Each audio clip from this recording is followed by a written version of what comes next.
what did the research tell you about the most effective ways to communicate on topics that are controversial, right? I mean, are there some lessons about how we can give, let's not say bad news, but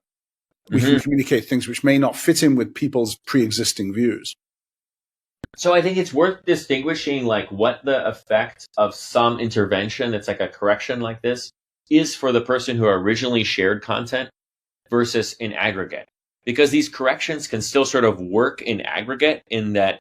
the person who shared it, they may have a really particularly strong perspective, and this social correction is not going to get them to reconsider their perspective, and it might even cause them to double down on sort of how they're interacting online. But for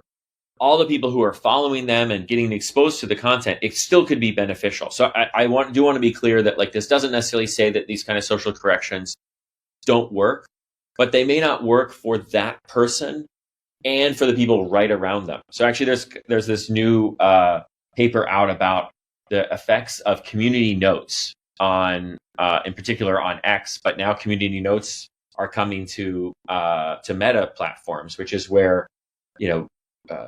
general users can use a special mechanism, not just to reply to a post, but to say, hey, here's a note that needs to be added. It might be it's a fact check, but it could be, hey, here's some context like